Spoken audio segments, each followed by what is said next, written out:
el capítulo 30 del Deuteronomio, versículos 15 al 18. En el nombre del Padre, del Hijo y del Espíritu Santo. Mira, hoy pongo delante de ti la vida y la felicidad, la muerte y la desdicha. Si obedeces los mandatos del Señor tu Dios, que yo te promulgo hoy, amando al Señor tu Dios, siguiendo sus caminos, guardando sus preceptos, mandatos y decretos, vivirás y crecerás. El Señor tu Dios te bendecirá en la tierra a donde vas a entrar para conquistarla. Pero si tu corazón se aparta y no obedeces, si te dejas arrastrar y te postras dando culto a dioses extranjeros, yo te anuncio hoy que morirás sin remedio, que después de pasar el Jordán y de entrar en la tierra para tomarla en posesión, no vivirás muchos años en ella. Vamos a encomendarnos a Dios para que podamos discernir a la luz de la palabra de Dios cuáles son los caminos que Él nos pone frente a nuestros pasos, cuáles son los caminos que tenemos que saber elegir para elegir la vida y vivir junto a Dios y para poder transmitir esa vida a los demás. De paso le encomendamos nuestras conexiones y que podamos dar bien esta clase. Padre nuestro que estás en el cielo, santificado sea tu nombre. Venga a nosotros tu reino. Hágase tu voluntad en la tierra como en el cielo. Danos hoy nuestro pan de cada día. Perdona nuestras ofensas, como también nosotros perdonamos a los que nos ofenden. No nos dejes caer en la tentación y líbranos del mal. Amén. En el nombre del Padre, del Hijo y del Espíritu Santo. Bueno, ante la duda, por las dudas, ya voy a prever. Estoy teniendo unos cuantos problemas tecnológicos con la conexión de internet, ¿sí? Cualquier cosa, el equipo está detrás. Si internet se me cae, seguirá Luisa y el equipo acompañando, ¿eh? Si escuchan mucho ruido de fondo, lamento, pero bueno, es donde conseguí internet en la parroquia. Habíamos visto la semana pasada la alianza que Dios hace con Abraham, ¿sí? Y fuimos viendo esas promesas que hace originalmente, después juramentos, de un gran pueblo, una gran nación, como las estrellas del cielo y como la arena del mar, un gran nombre, y que Dios iba a ser y que Abraham iba a ser una bendición para todos los pueblos. Esas tres cosas prometía Dios a Abraham, y Luisa fue desarrollando un poco esa historia, ¿no? La historia de la alianza con Abraham y lo que implicaba. Ahora les voy a compartir, les comparto pantalla, y a través de eso les voy a compartir la alianza que Dios hace con Moisés. Estoy en el PowerPoint, supongo que se ve bien. Muy bien. Bueno, vamos a intentar en esta cuarta clase en realidad me parece, ¿no? La alianza que Dios hace a través de Moisés y lo que implica. Para eso vamos a concentrarnos en un comienzo, en el libro del Éxodo. Sin embargo, se acuerdan que ya desde la primera clase venimos hablando que la Biblia hay que leerla en su conjunto y que en general no podemos quedarnos acotados a un solo texto, ni siquiera a un solo libro, sino que para entender alguna cosa como fue la creación, que yo dije en un comienzo, tenemos que entender la creación en el contexto de la Biblia entera. No podemos quedarnos solo con el primer capítulo o los dos primeros capítulos del Génesis, decíamos allá 2, 3 clases atrás.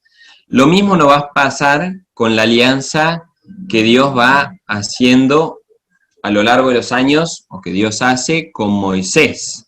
No podemos quedarnos simplemente en el Éxodo, ni en el episodio del Sinaí, que vamos a ver ahora más adelante, sino que tenemos que ver esa alianza desde una vista panorámica a lo largo del Pentateuco fundamentalmente, pero siempre en el contexto de la Biblia en general.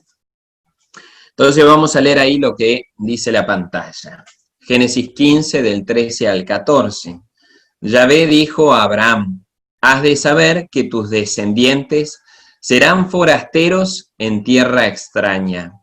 Los esclavizarán y oprimirán durante 400 años. Entonces, ya en lo que veíamos la clase pasada, de la alianza de Dios con Abraham, Dios ya va avisando que la alianza no va a cumplirse a rajatabla y tal cual uno pensaría, ¿no? Sino que ya previene que van a venir tiempos difíciles y de hecho aclara que esos tiempos van a ser largos. 400 años el pueblo de Israel va a ser esclavizado y oprimido en Egipto. Eso ya está en el Génesis. Nosotros ahora vamos a introducirnos en el Éxodo. Esperen que achico aquí. Para tener una idea, algo de esto nos habló Luisa la vez pasada. Los patriarcas se acuerdan, Abraham, Isaac y Jacob.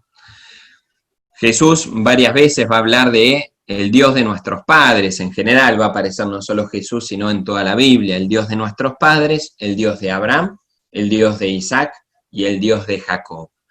A Jacob Dios le cambia el nombre. Vimos la clase pasada que a Abraham Dios le agranda el nombre y se lo agranda ahí agregándole esas letras, Abraham. Y Luis había dicho algo de que el nombre es muy significativo. El nombre en la Biblia siempre tiene que ver, en general, con la misión que va a recibir. A Jacob, el tercero de los patriarcas, Dios le va a cambiar el nombre. Y le va a cambiar el nombre de Jacob a Israel. Justamente porque él va a ser el padre de Israel. Esa gran nación que Dios prometió a Abraham, la va a concretar, en cierta manera, a través de los hijos de Jacob, a través de los 12 hijos de Jacob, los 12 hijos de Israel, se va a llamar así Jacob, que van a terminar siendo las famosas 12 tribus, ¿sí? Ahí tenemos los nombres de los 12 hermanos, los 12 hijos. El más pequeño, vamos a sacar Benjamín por un rato, el más pequeño es José, ¿sí? José es aquel que ya Luisa nos contó un poquito. Vamos a ir al mapa para que se acuerden. Jacob habitaba en Canaán, en la tierra que Dios había prometido ya a Abraham, y en un momento, como tenían envidia de José, el más pequeño, José lo dice explícitamente la Biblia, el Génesis, que José era el predilecto de Jacob, era el más querido. De hecho, se acuerdan que le regala una túnica especial, muy linda, llena de colores, y los hermanos lo veían con envidia a José. A la vez José no fue muy astuto y fue contando plata delante de los pobres, por así decirlo. Él tenía el don de interpretar los sueños. Y se le aparece ese famoso sueño de las espigas que se inclinan ante él, las 11 espigas que se inclinan ante él, que eran sus hermanos, inclinándose, incluso si no me equivoco, era el sol y la luna, que era el padre y la madre, todos inclinándose frente a José. Y obviamente eso fue como tirar queroseno al fuego. Si los hermanos estaban celosos, tenían envidia, frente a eso la envidia se potenció más, y lo terminan vendiendo como esclavo a una caravana que pasaba por esas tierras, por el pozo donde lo habían tirado, y que iba para Egipto, ¿sí? Entonces, si se sigue mi cursor, si es que yo mismo lo encuentro, ahí. De Canaán, José solo es vendido y va para Egipto, para la tierra de Egipto. En la tierra de Egipto viene el famoso o los famosos episodios de José. Termina siendo como el mayordomo, en cierta manera, de un hombre muy poderoso en Egipto. Después, como la mujer de este hombre quería algo con José y José rehúsa, esta mujer lo acusa a José de haberse querido sobrepasar. José termina preso.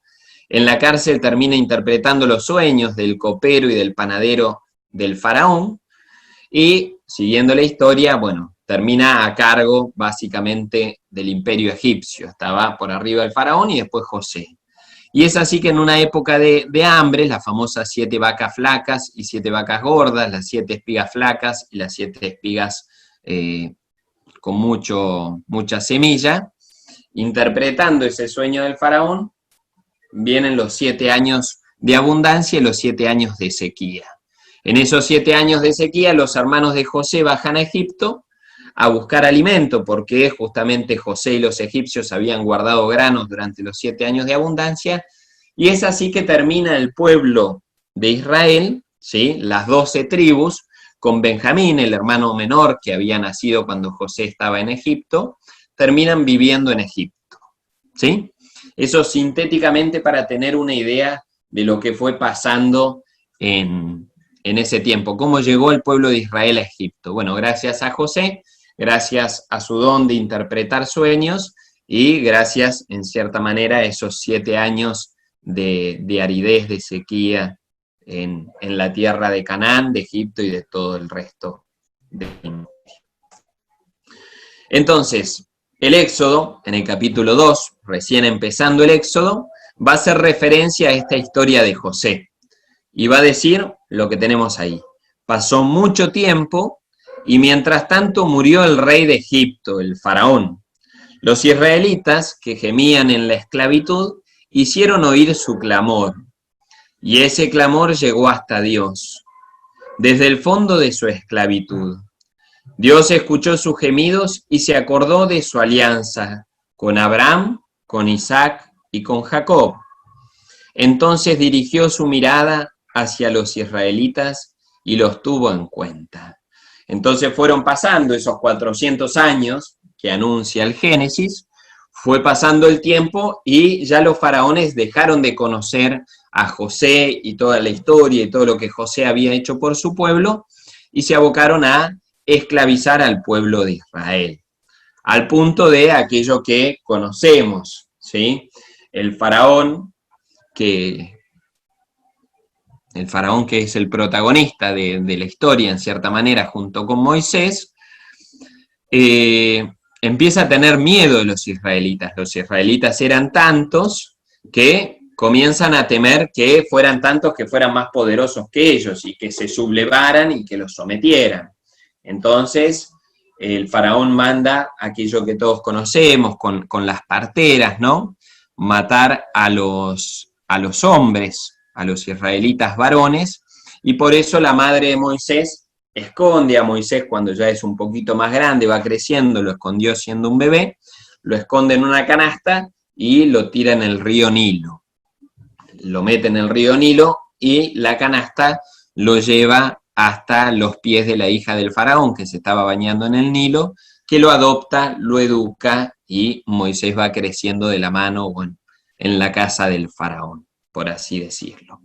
Entonces ahí para tener un poco el contexto, ¿se acuerdan que Moisés después por defender a un israelita termina matando a un egipcio, lo esconde en la arena, después al día siguiente quiere defender a dos, que quiere separar a dos israelitas que se estaban peleando, y ahí uno le dice, bueno, ¿qué te pensás que sos? Por haber matado al egipcio ayer pensás que ya sos nuestro juez. Entonces ahí a Moisés le agarra miedo y se escapa. Y de hecho el faraón se enteró que Moisés había matado a un egipcio y comienza a perseguirlo. Eso brevemente, quien quiera leerlo puede agarrar el Éxodo e ir leyendo la vida de Moisés. Pero entonces ahí tenemos brevemente cómo llega el pueblo de Israel de la tierra prometida a Egipto, cómo en Egipto pasan, se da vuelta el panqueque, pasan de ser de la mano de José como bien reconocidos y los salvadores, en cierta manera, de esas 7 vacas flacas, de esos 7 años de escasez, y terminan siendo sometidos como esclavos. Ahí hay algo que es bueno que yo originalmente no lo iba a poner, después me pareció importante, ¿sí?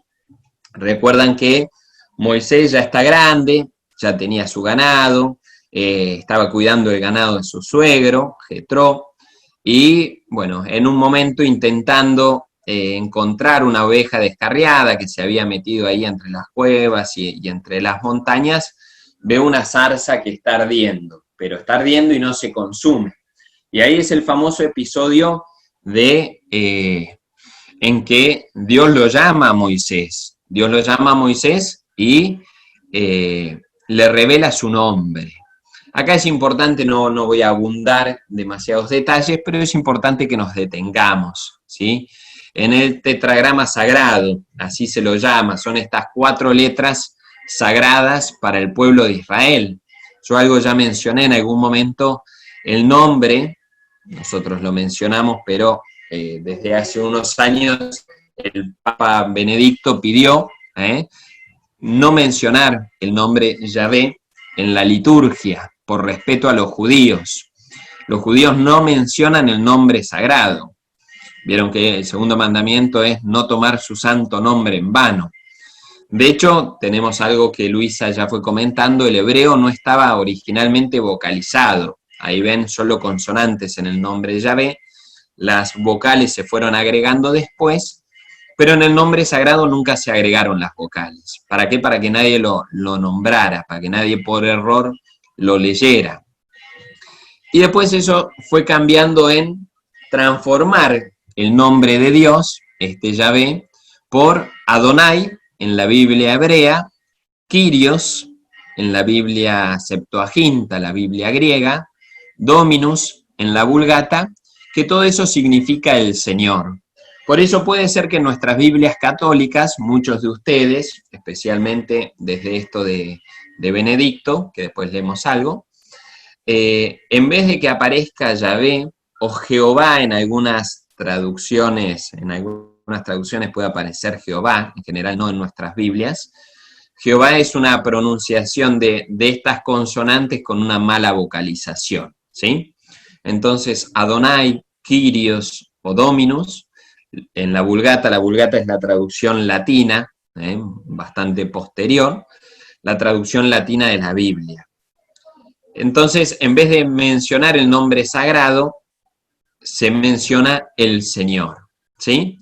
Y van a ver que justamente el Señor tiene una connotación muy importante en el Nuevo Testamento. ¿Se acuerdan que yo hablé algo cuando hablaba de las citaciones en la Biblia? Hablé que cuando Jesús dice yo soy, en el Monte de los Olivos, antes de la pasión, los soldados se caen al piso. De que cuando Jesús dice antes que, creo que era Abraham o Moisés fuera, yo soy, dice Jesús. Y tomaron piedras para apedrearlo. Y habíamos aclarado que justamente ese yo soy, ego e mí, habla de que Jesús es Dios, está adjudicando a él mismo el nombre de Dios. Ese Yahvé sería la traducción yo soy el que soy, algunos, o yo soy, ¿sí? Algunos dicen, algunos biblistas, que la traducción más precisa sería yo estoy.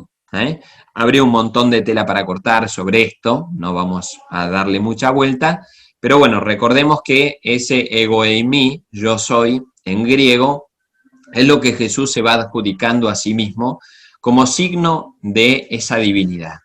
Pero lo mismo pasa con el título de El Señor. Acá les leo unos extractos de aquella carta que mandó el Vaticano, por decirlo, ¿sí? Esa carta justamente pidiendo que no se mencionara más el nombre de Yahvé en la liturgia. Y justamente en esta carta se va explicando un poco todo esto que estoy contando.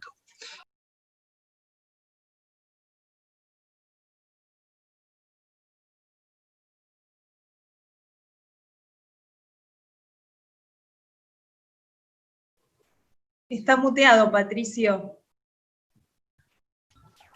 Ahí se me escucha, ¿no? Sí. Bien. ¿Se perdió algo de lo que fui hablando? Lo último que dijiste no se escuchó. Bueno, acá vamos a ver justamente, gracias, vamos a ver esa carta que escribió el Vaticano pidiendo que no se mencionara el nombre sagrado, va a explicar un poquito esto del Señor, que me parece interesante que lo tengamos en cuenta. Dice, cuando San Pablo, a propósito del crucificado, escribe que Dios lo ha exaltado y le ha dado el nombre sobre todo nombre, en Filipenses, no se refiere a otro nombre distinto de Señor, Kyrios, Adonai, Dominus, ¿sí? Señor. Puesto que continúa diciendo, y toda lengua confiese que Jesucristo es Señor. Yo soy el Señor, este es mi nombre, ¿sí? Eso dice Isaías, y en Filipenses justamente lo que busca es eso. Mostrar que Jesús es Dios. A través de darle el título del Señor, le está mostrando o está queriendo decir que Él es Dios.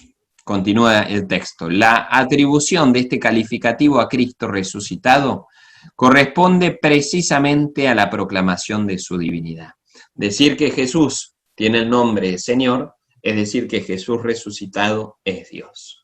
Y continúa. Con un sentido propiamente cristológico, además del texto ya citado de Filipenses, el que hablamos recién, se pueden recordar Romanos 10:9, si tu boca confiesa que Jesús es el Señor y tu corazón cree que Dios lo resucitó de entre los muertos, te salvarás. Si tu boca confiesa que Jesús es el Señor, que Jesús es Dios, está queriendo decir. Y 1 Corintios 2:8, no habrían crucificado al Señor de la gloria. O 1 Corintios 12, nadie puede decir Jesús es el Señor si no es por la acción del Espíritu Santo. O sea, nadie puede creer o proclamar que Jesús es Dios si no es por la acción del Espíritu Santo. Y la fórmula frecuente que se refiere al cristiano que vive en el Señor, ¿sí? Esto sintéticamente, ¿por qué? Porque no podemos pasar por la historia de Moisés y el Éxodo sin detenernos al menos en hablar algo del nombre de Dios. Ese segundo mandamiento que decíamos, no tomar su santo nombre en vano, va a ser fundamental para el pueblo de Israel. ¿Pero por qué? Porque el nombre de Dios tiene una connotación inmensa. Daría esto para clases y clases, ¿sí? Por hoy vamos a acotarnos simplemente a esto. Recuerden que el curso tiene como objetivo una introducción y dejar ventanas abiertas para que cada uno pueda seguir profundizando. Vamos a continuar. Continuamos entonces, recuerden, estábamos viendo los patriarcas, después de los patriarcas nos detuvimos un poquito en la historia de Moisés y ahora sobre el nombre de Dios. Y Moisés recibe este mandato, ¿sí? Estamos en Éxodo 4, 22, 23. Entonces tú le dirás, Moisés está recibiendo de parte de Dios la orden de ir al faraón y pedirle que deje salir a Egipto. Entonces tú le dirás, así habla el Señor, Israel es mi hijo primogénito. Yo te he dicho que dejes partir a mi pueblo para que me rinda culto. Hay traducciones, por ejemplo la traducción de Shekel, que es la que yo estoy usando hoy, que dice para que me sirva, para que el pueblo de Dios me sirva. Ahora vamos a detenernos un poco en eso. Y continúa el texto. Pero ya que te niegas a hacerlo, castigaré con la muerte a tu hijo primogénito. Acá tenemos varias cosas, ¿sí? Lo primero es que Dios habla del pueblo de Israel como su hijo, y como su hijo primogénito.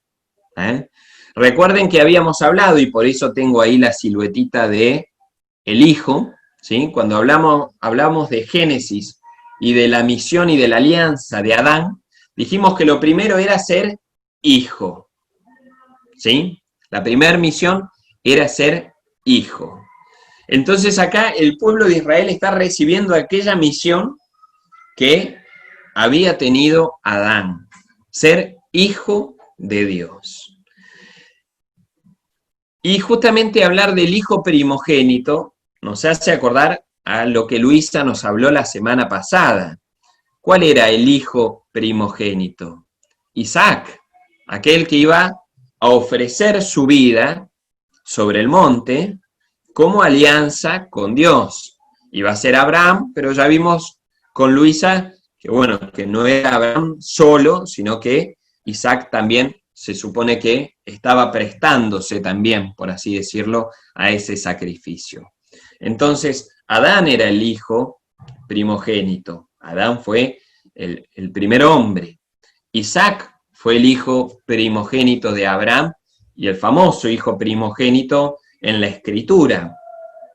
Y vamos a ver más adelante que todo esto afecta bestialmente a Jesucristo, que es por excelencia el hijo primogénito que ofrece su vida, ¿sí? Que ofrece su vida por una alianza mucho más grande. Pero eso no nos adelantemos, faltan varias clases y eso lo va a dar Luisa. Igual hoy algo vamos a vislumbrar.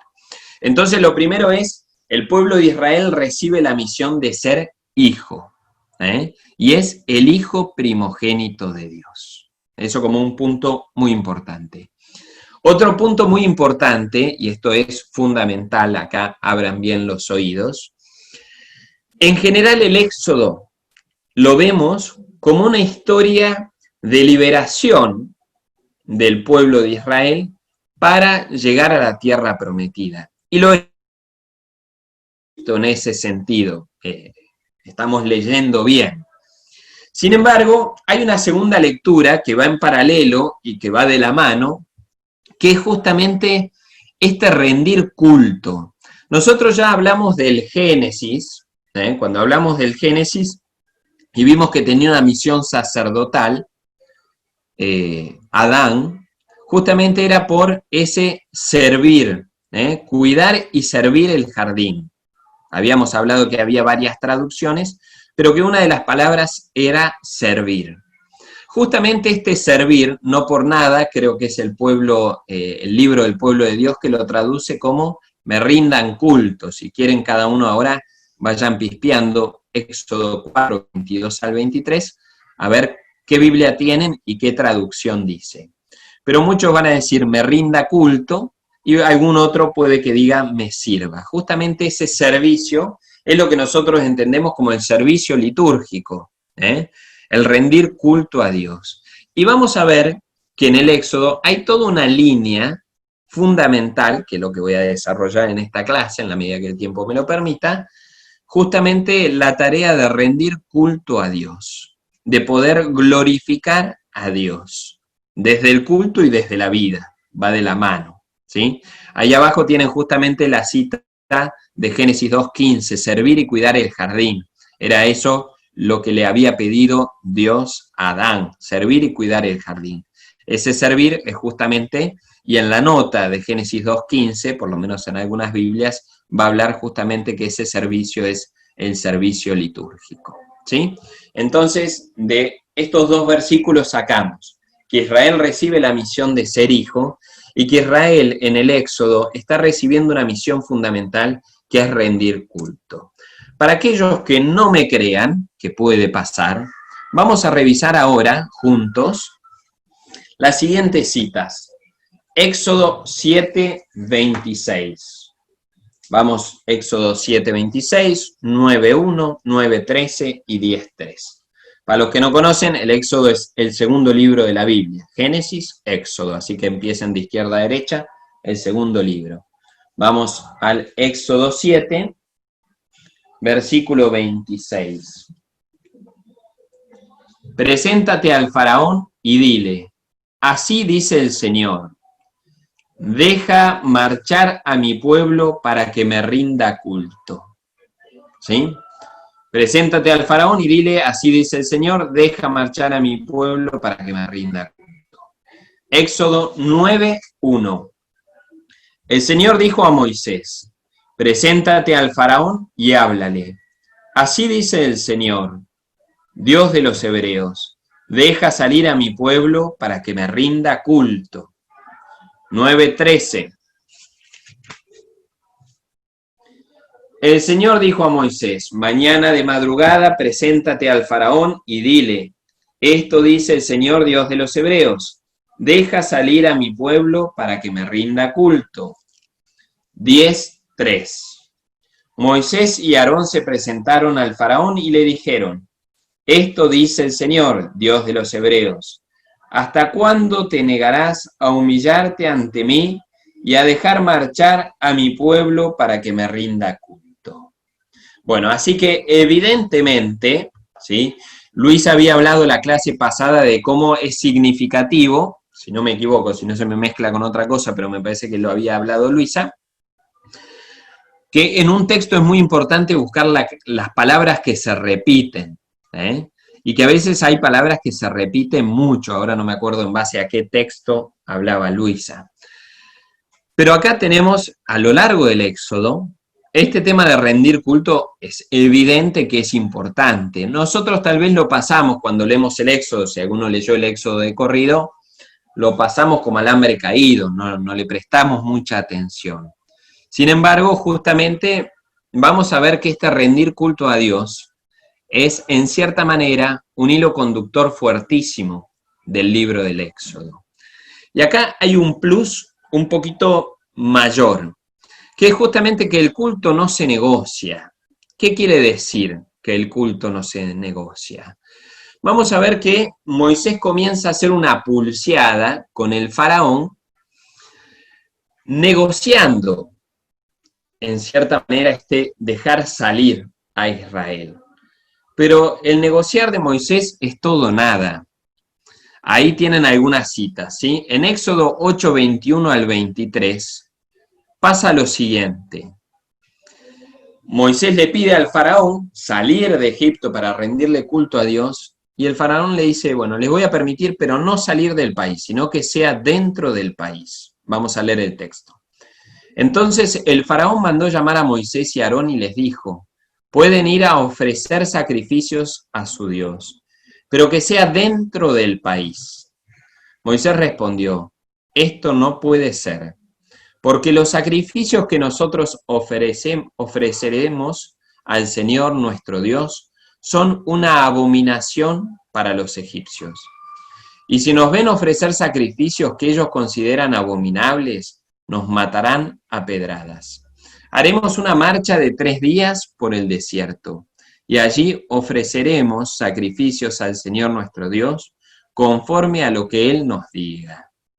Entonces, el faraón dice, bueno, los dejo ir, pero no fuera de los límites. Y Moisés dice, no, fuera o nada. Entonces, ahí comienza el lío, por así decirlo, con el faraón. En Éxodo 10 del 7 al 11, no lo vamos a leer, pueden anotar la cita, Éxodo 10 del 7 al 11, el faraón va a hacer algo parecido. En vez de decir, bueno, vayan, pero no pasen los límites de Egipto, va a decir, bueno, vayan, pero vayan solo los hombres, que aquí se queden las mujeres y los niños. Y Moisés de nuevo no va a negociar, va a decir, no, eso no se puede. Y en este último, en Éxodo 10 del 24 al 25, el faraón concede que vayan, pero sin el rebaño y los bienes. Vamos a leerlo. Luego el faraón llamó a Moisés y le dijo, vayan a rendir culto al Señor, podrán acompañarlo sus familias, pero quedarán aquí sus ovejas y sus vacas. No, también nuestro ganado vendrá con nosotros, le está contestando Moisés. Ni un solo animal quedará aquí, porque nosotros queremos tomar de lo nuestro para rendir culto al Señor. ¿Se acuerdan aquello que había explicado Luisa de la ofrenda de Abraham, que ofreció 2 pichones de paloma, ofreció la mitad de una res, la mitad de una vaca, un cordero y no sé qué más, ¿eh? Entonces, bueno, el ganado y las ofrendas y los holocaustos eran parte del rito, del culto, del rendir culto a Dios. Y continúa Moisés, por otra parte, hasta que no lleguemos al lugar señalado, no sabremos cómo rendirle culto. Así que el faraón intenta negociar el modo, el lugar, quiénes, y en eso Moisés y el pueblo de Israel es como inquebrantable. Rendir culto como Dios nos diga, no como el faraón quiera, ¿sí? En eso no hay negocio, por así decirlo. Y pasamos, esperen que tengo la mitad de la pantalla cubierta con cosas, a ver si logro achicar esto. Voy para atrás, ahí. Vamos a leer el texto de Ezequiel, me voy a uno de los profetas, uno puede decir, nada que ver. Acá el padre se tomó algo y está hablando cualquier cosa. No, vamos a ver que esta cita de Ezequiel tiene todo que ver justamente con lo que va a pasar en el Éxodo. Ezequiel 20 del 6 al 9. Aquel día alcé mi mano, jurándoles jurándoles, esperen que voy a buscar la cita en la Biblia, porque no lo puedo leer de acá, la pantalla me tira otras cosas. Ezequiel.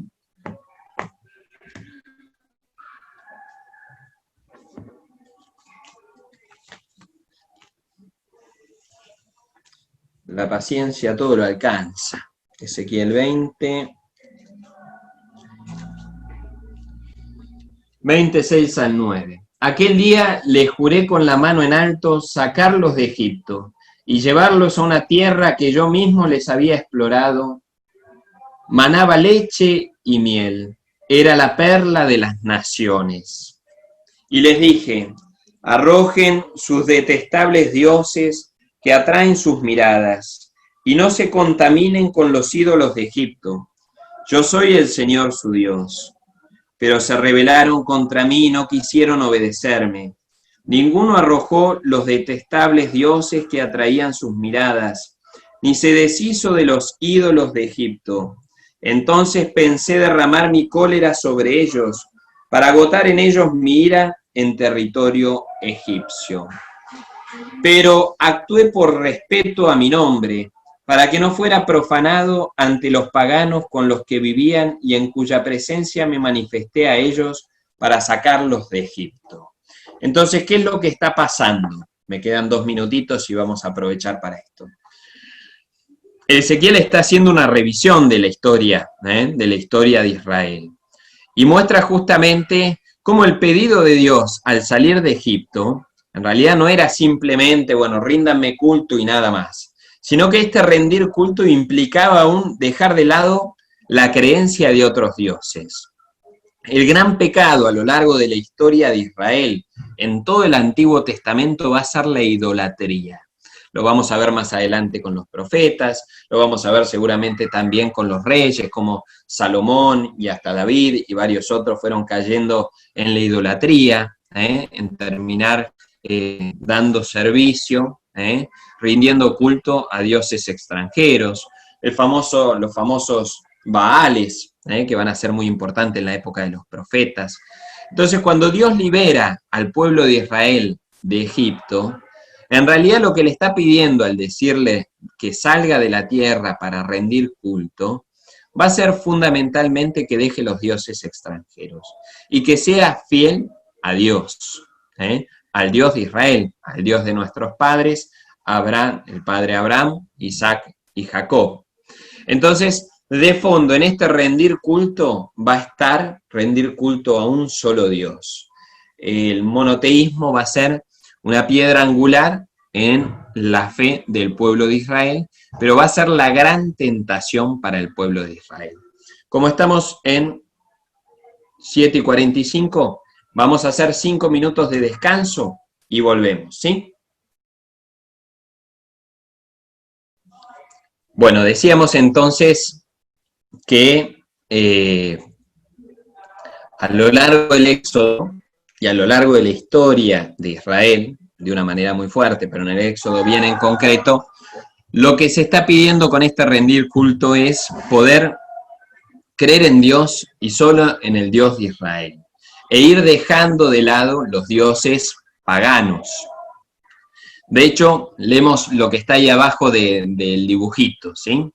Las plagas fueron combates entre el Señor, Dios, y los dioses egipcios, donde Dios mostró ser más fuerte. Hapi, el dios del Nilo, Heket, la diosa de las ranas, Apis y Hathor, dioses del ganado, Ra, el dios del sol. Cada una de las plagas de Egipto condice con un dios egipcio que es derrotado, ¿sí? No nos daría el tiempo para explayarnos en eso, hay literatura sobre eso y podríamos incorporarla en esa bibliografía que vamos a aconsejar, pero sepan que justamente las 7 plagas de Egipto condicen con dioses egipcios que van siendo vencidos, ¿sí? De hecho, cuando llegue más adelante, ¿cuál es el gran pecado una vez que sale el pueblo de Israel de Egipto? El famoso becerro de oro, Bueno, ese becerro condice también con un dios egipcio.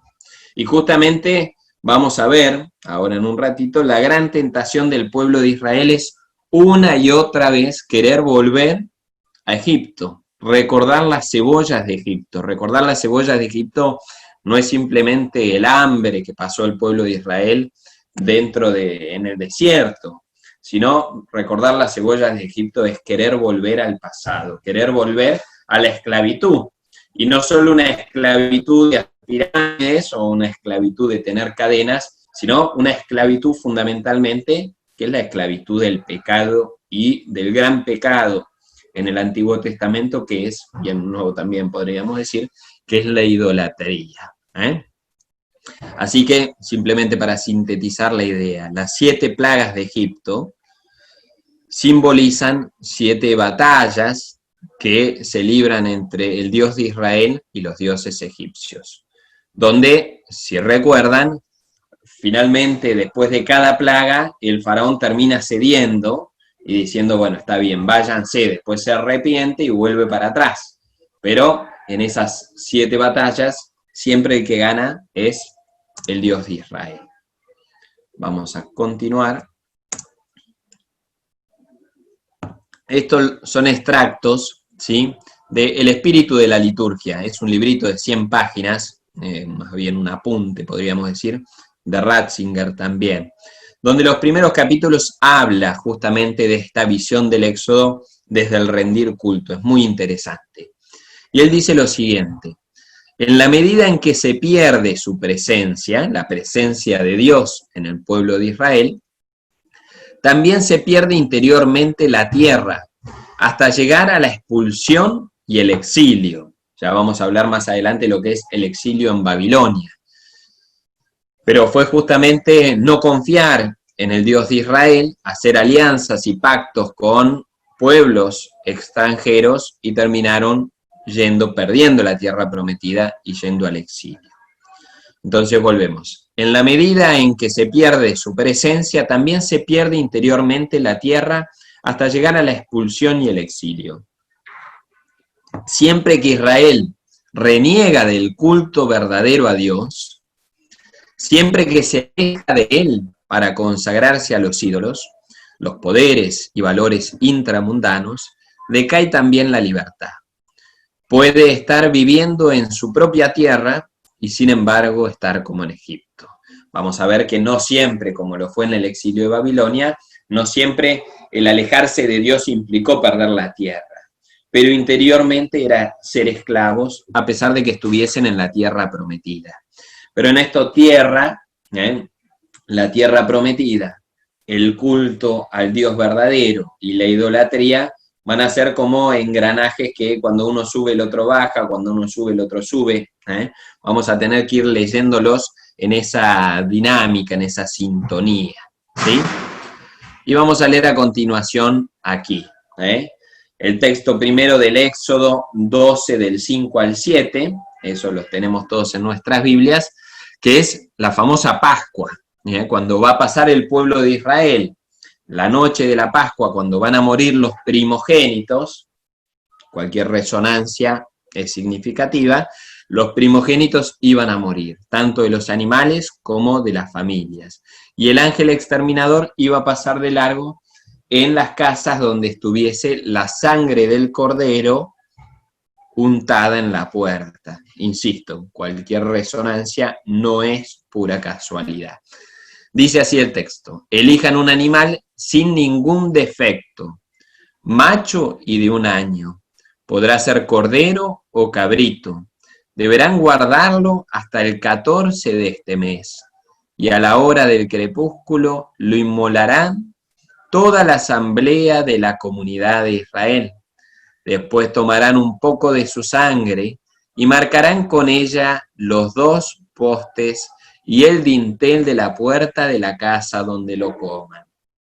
Entonces, ¿qué es lo que salvó a los primogénitos del pueblo de Israel estando en Egipto? En la noche de la Pascua, la sangre del cordero.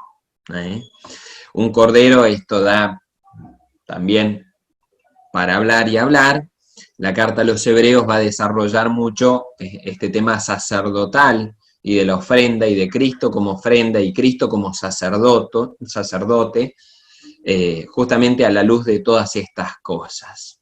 Muchos sacrificios se derramaban, se ofrecían, y Jesucristo va a ser el único sacrificio pleno, por así decirlo.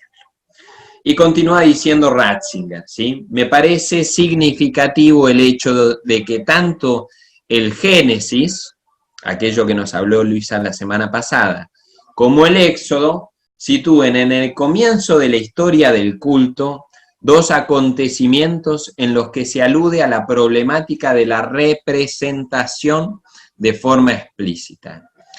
En primer lugar, el sacrificio de Abraham, que era ¿qué? Isaac, su hijo.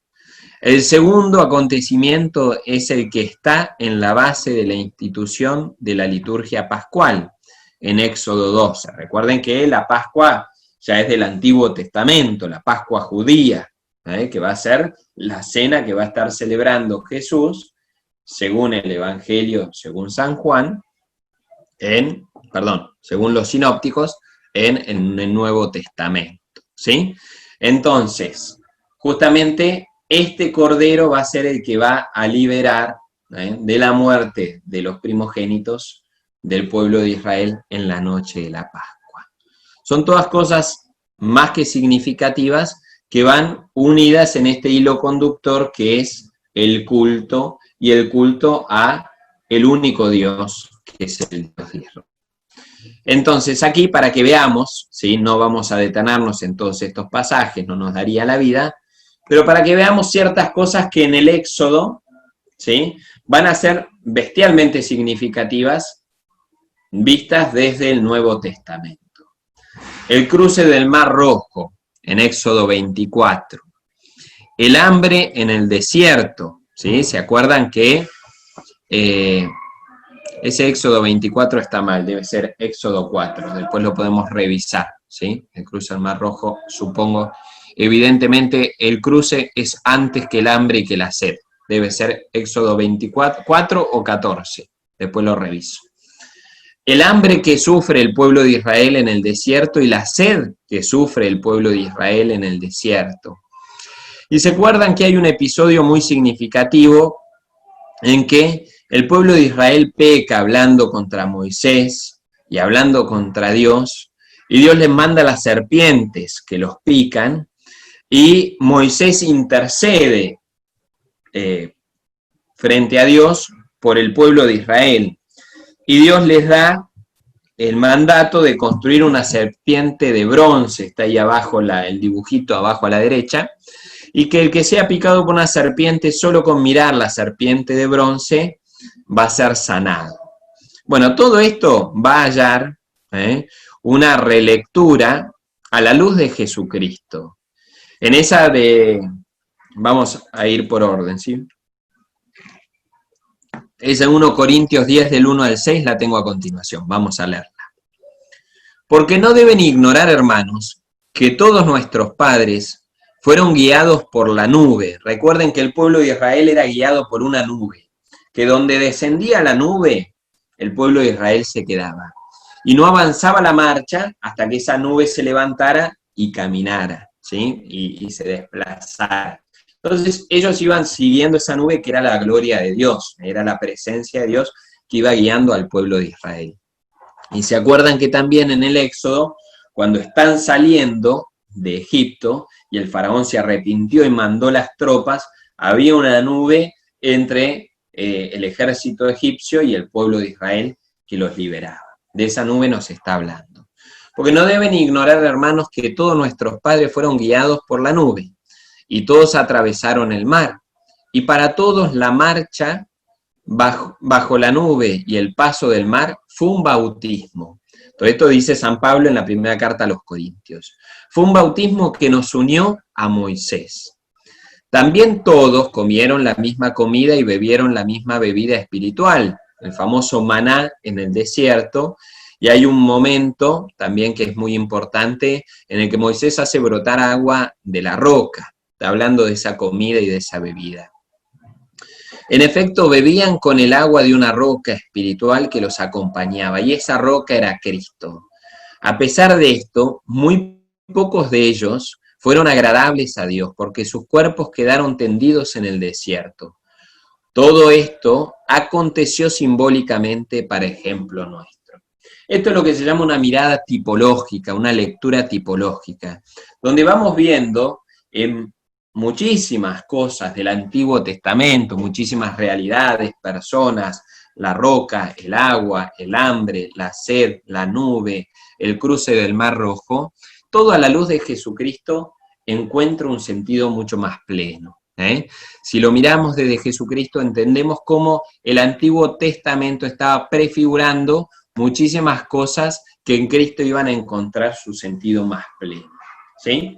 Entonces, entre otras cosas, este curso busca fomentar esta lectura, poder entender y leer el Antiguo Testamento y la Biblia en su conjunto, siempre a la luz de Jesucristo. Y eso es lo que hace la liturgia.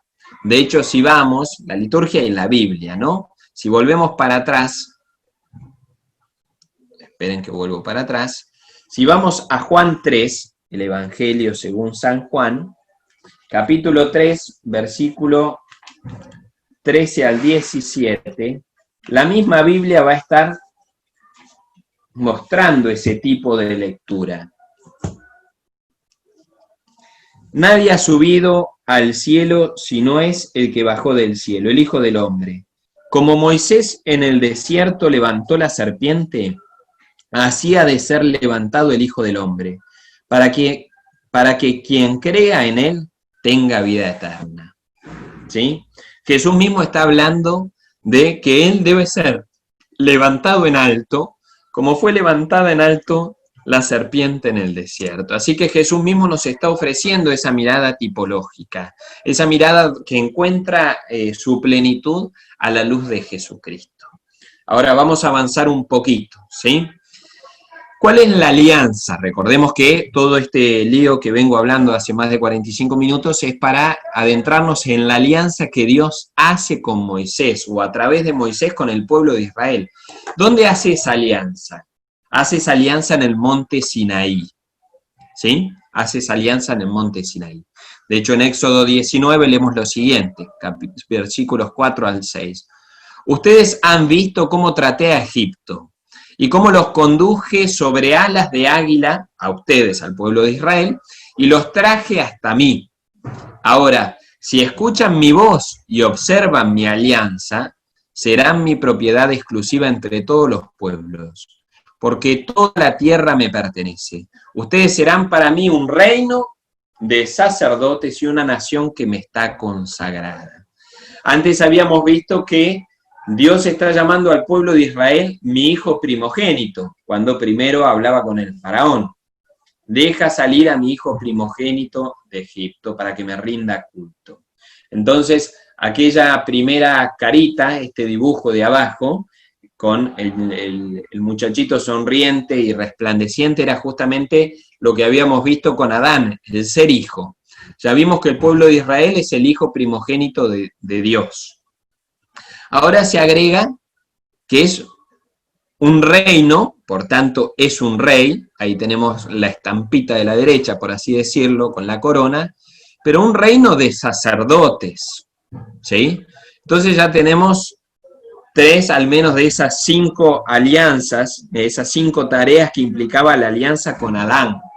Ahora tenemos, el pueblo de Israel es el hijo primogénito, el pueblo de Israel es un reino, y un reino de sacerdotes.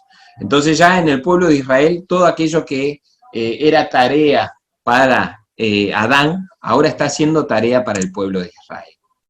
Y en esa alianza, ¿qué es lo que Dios va a dar? El famoso decálogo, los 10 mandamientos, en Éxodo 20, del 1 al 26. El autor que seguimos, justamente, al hablar del decálogo, habla de que son como normas familiares. Si Dios va a pactar, y habíamos hablado de que la alianza es una extensión de los lazos parentales, por medio de un ritual, de un culto, ¿sí? Entonces, en esta extensión de los lazos parentales, tienen que haber normas. Ahí puse la famosa frase de toda madre. Todas las madres que estén aquí o se reirán o me querrán matar, pero es famosa frase. Cuando tengas tu casa, harás lo que quieras. Mientras vivas en esta casa, se hará lo que yo diga. ¿Sí? ¿Quién no ha dicho eso? Lamentablemente tengo que confesar que en los campamentos yo termino diciendo lo mismo a los jóvenes. Cuando vos organices un campamento, hacé lo que vos quieras, pero mientras yo sea el sacerdote de la parroquia, acá se hace lo que yo digo. Soy poco democrático, pero bueno, a veces hace falta. ¿Sí? Entonces, las normas familiares de este pueblo, que es el hijo primogénito de Dios, van a ser los 10 mandamientos, que en general son lo que nosotros conocemos. Hoy mismo hablaba de eso y predicaba, o ayer fue, ¿sí? Justamente con los mandamientos. ¿Cuáles son los mandamientos que todos conocemos? ¿Cuántos mandamientos dio Dios a Moisés? Todos contestan 10, y tienen algo de razón. Sin embargo, si seguimos leyendo Éxodo 21 al 23, capítulo 21 al 23, vamos a ver que en realidad Dios da a Moisés y al pueblo de Israel muchísimas más normas, ¿sí? Y si al Éxodo ahora vamos a ver, le agregamos el Deuteronomio, el Levítico y los Números, vamos a ver que hay muchísimas más normas, ¿eh? Por eso es que, a ver si me da el tiempo, en el Evangelio de ayer escuchábamos, ¿cuál es el mandamiento principal? Porque había tantas normas que el pueblo de Israel seguía, y tantas leyes, si no me equivoco, se cuentan 636, más de 600 seguro, ¿sí? Entonces que ya la gente no sabía qué hacer. Imagínense, si no logramos cumplir los 10 mandamientos, imagínense si fuesen 600 y pico. Entonces la discusión era, bueno, ¿en qué nos concentramos? ¿Cuál es lo principal? Amar a Dios con todo el corazón, con todo el espíritu, con todas las fuerzas, y el segundo es semejante al primero, ama al prójimo como a ti mismo, ¿sí? Pero sí, entonces, como signo de la alianza vamos a tener el decálogo, los 10 mandamientos, y después Dios va a ir dando a lo largo del Éxodo, a lo largo del libro de Números, que es todo el camino del pueblo de Israel en el desierto, a lo largo del Levítico y del Deuteronomio, muchas más leyes. Sobre el Deuteronomio ahora vamos a explayarnos un poco más. Y el pueblo de Israel acepta la alianza. Si ustedes van a Éxodo 24, 3 y 4 y siguientes, el pueblo de Israel va a escuchar las leyes de Dios y va a aceptar la alianza. En realidad, en realidad acá se nos arma un lío bárbaro. ¿Por qué? Porque se acuerdan que Moisés recibió el decálogo arriba de la montaña. Cuando baja, ¿qué pasó? Había tardado tanto que fundieron todos sus aros, sus joyas, hicieron el becerro de oro famoso.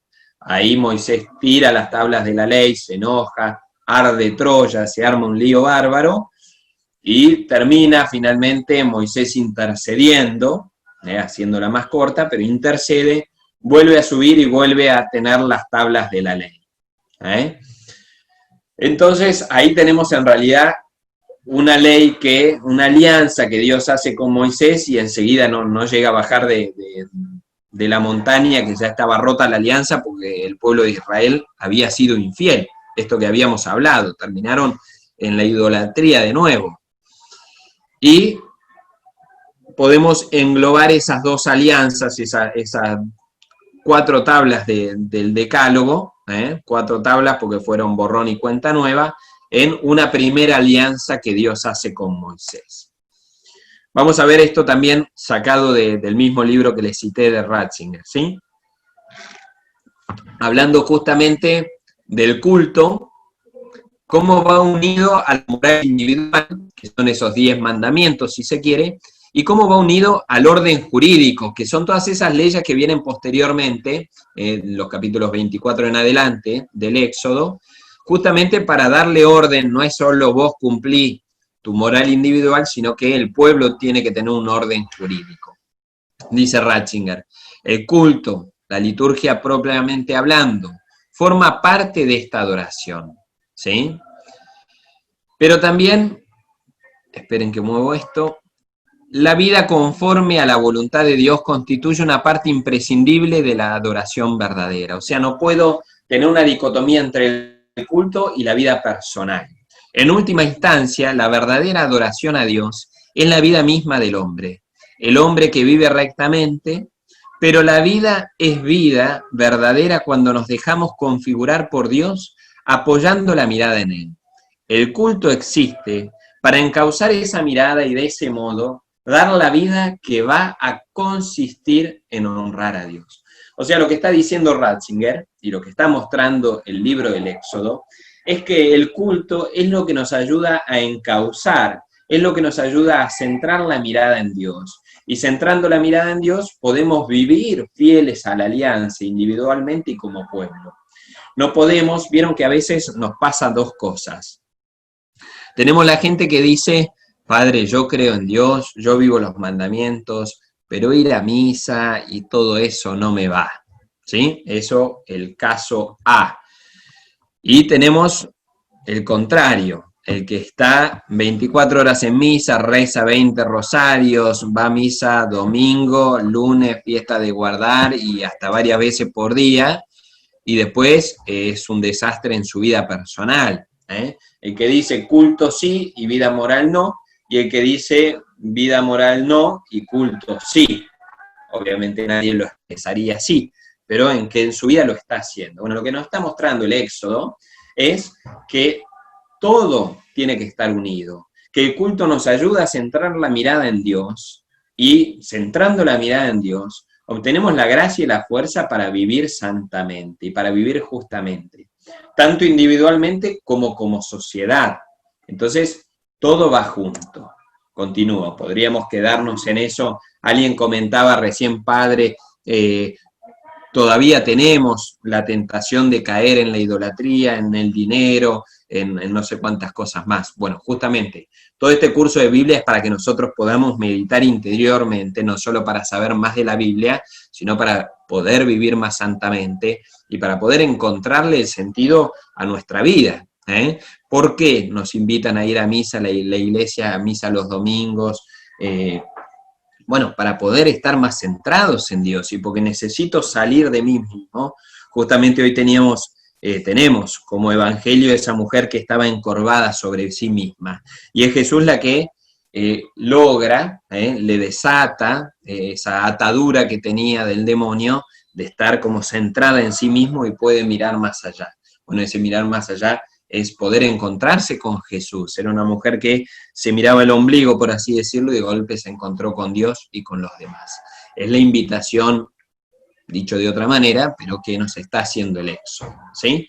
Ahora vamos a ver, nos quedan 15 minutos, así que 13 vamos a tener que correr un poco, perdonen, pero que el pueblo de Israel no logra. Ya vimos cómo subió al monte, bajó y ya había pecado. Subió Moisés, bajó con las tablas y ya habían caído en la idolatría. Volvió a subir, hizo copy-paste, bajó con las nuevas tablas y una y otra y otra y otra vez el pueblo de Israel va a meter la pata hasta la médula, ¿sí? Éxodo 31, del 1 al 6, vuelve a caer en la idolatría. Éxodo 32, versículo 13. Vamos a leer lo que tenemos acá para poder hacerlo más ágil. Moisés le recuerda a Dios su juramento con Abraham. Acuérdate de Abraham, de Isaac y de Jacob, tus servidores a quienes juraste por ti mismo diciendo, yo multiplicaré su descendencia como las estrellas del cielo y les daré toda esta tierra de la que hablé para que la tengan siempre como herencia. El pueblo de Israel cayó en la idolatría en Éxodo 32 del 1 al 6, la ira de Dios se despierta, explota el volcán, y Moisés intercede como infinitas veces, ¿sí? Intercede para que Dios se acuerde de la alianza que había hecho con Abraham. Multiplicaré tu descendencia como las estrellas del cielo, bla, bla, bla. ¿Sí? En Éxodo 32, 25 al 29, como el pueblo de Israel fue infiel a esa alianza, ¿sí? Ese llamado de Dios de que el pueblo de Israel sea un reino sacerdotal se va a acotar simplemente a los levitas. ya no serán un pueblo sacerdotal, sino que elige a algunas personas, la tribu de Leví, para que sean los sacerdotes, ¿sí? Y mismo estos sacerdotes van a tener que pasar por ritos de purificación, leyes de purificación, y el resto de las personas también van a tener que estar sometidos a ritos de purificación para poder ser santos. Entonces ese llamado a ser un reino sacerdotal va a terminar como acotándose y acotándose a ciertas personas, todos llamados a ser santos, pero los sacerdotes van a ser unos pocos. En el libro de los números, esto es impresionante. En el libro de los números, el pueblo de Israel va a caer innumerables veces, de hecho hay 9 veces contadas, sí, pero hay muchas otras, hay 9 veces bien en concreto, donde el pueblo de Israel es infiel a la alianza, donde vuelven a caer en la idolatría, donde quieren volver a esas cebollas de Egipto que yo les contaba, y protestan contra Dios y contra Moisés porque los sacó de Egipto, porque tienen hambre, porque tienen sed, porque están las víboras, porque están cansados, ¿sí? Porque tienen miedo y desconfían. Si no me equivoco, ahí el que tienen en negrita es Números 14 del 1 al 10. ¿Qué pasa? El pueblo de Israel está por entrar a la tierra prometida, mandan unos espías a conocer la tierra prometida, ven que mana leche y miel, ven que los frutos son buenísimos, que las uvas son gigantes, que hay de todo, pero tienen miedo de los pueblos que están ahí. No confían en Dios y tienen miedo de los pueblos que están habitando la tierra. Entonces, van para atrás, ¿sí? Y dicen los que fueron a ver la tierra y los que entraron a espiar, que habitan gigantes y que no van a poder contra ellos y que mejor no ir y no luchar. Entonces terminan yendo para atrás, ¿sí? Dios se enoja por la falta de confianza. Ahí tienen las citas de las 9 veces, las 9 rebeliones contra Dios en el libro de los números. Y Dios, que innumerables veces ya cansado y harto, dice, ¿hasta cuándo me va a despreciar este pueblo? ¿Sí?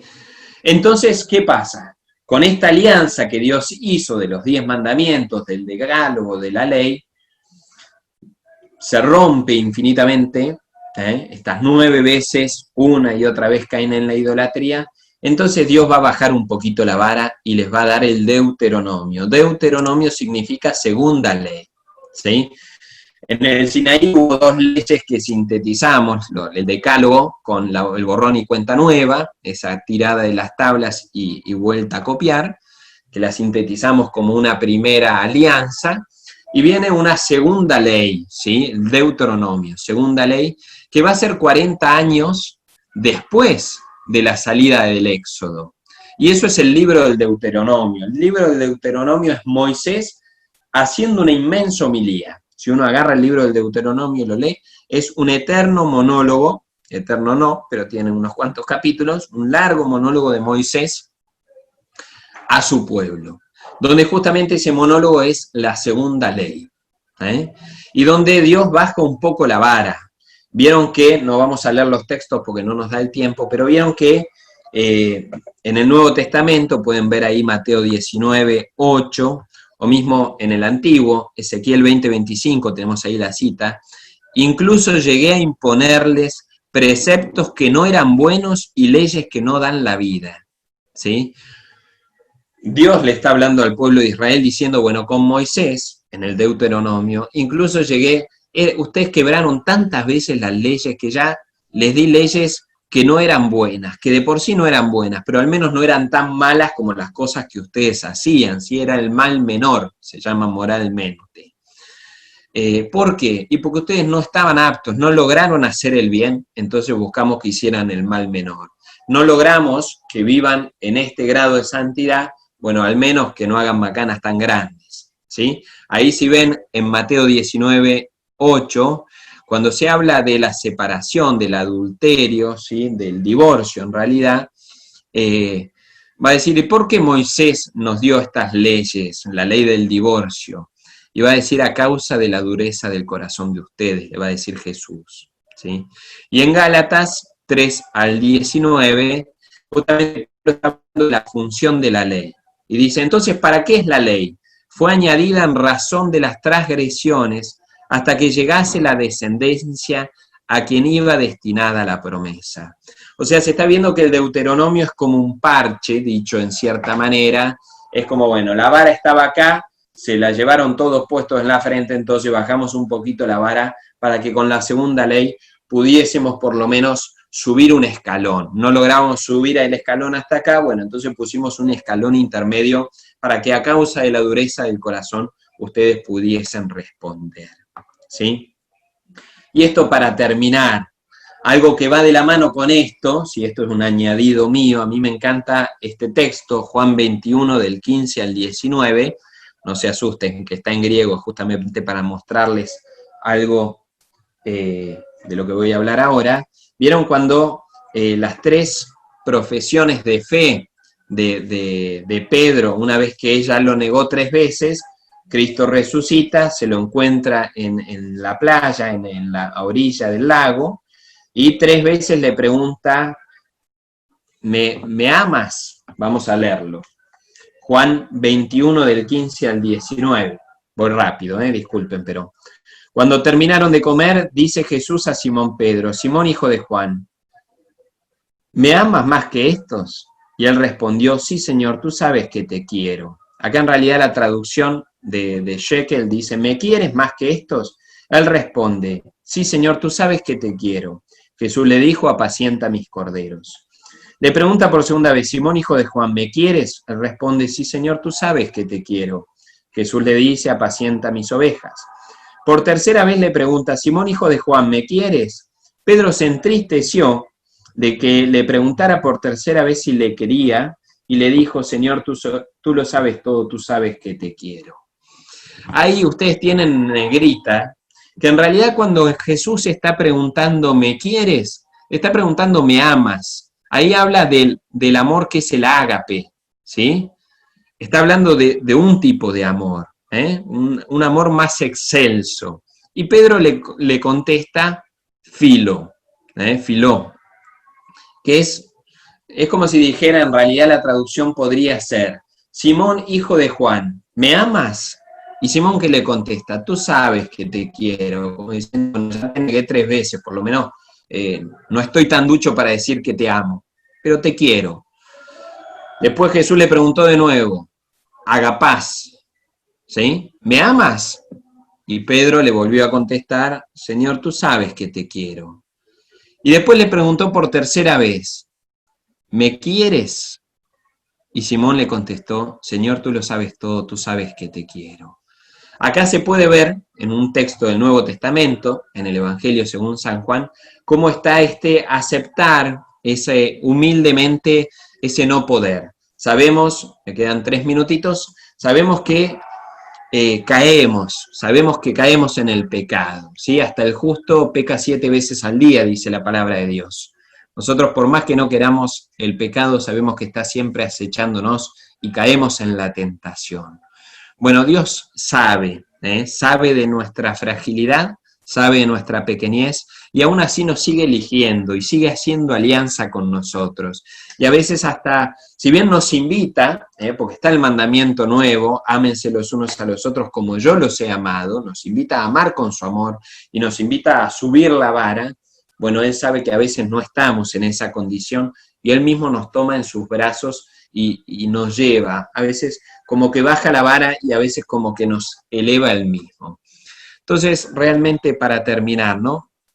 Que la historia del Éxodo, de Números, de Deuteronomio, de Levítico, de estas leyes, de esta alianza que Dios hace y el pueblo rompe, rompe, rompe, nos aliente no a tirar la chancleta y decir, bueno, esto es imposible, sino a seguir intentando y saber que Dios con su gracia, con su amor, con su ternura, nos va a mirar con amor como lo miró a Pedro y va a aceptar. Eso es lo que decía Santa Teresita de Lisieux, ¿no? El caminito espiritual es intentar subir la escalera sabiendo que no voy a poder. Y que Dios como Padre, viendo ese esfuerzo, va a bajar la escalera, nos va a tomar en sus brazos y nos va a subir Él mismo a la escalera. Esperen que termino, ya estamos en el horario. Así que les diría, con eso terminamos la clase de hoy.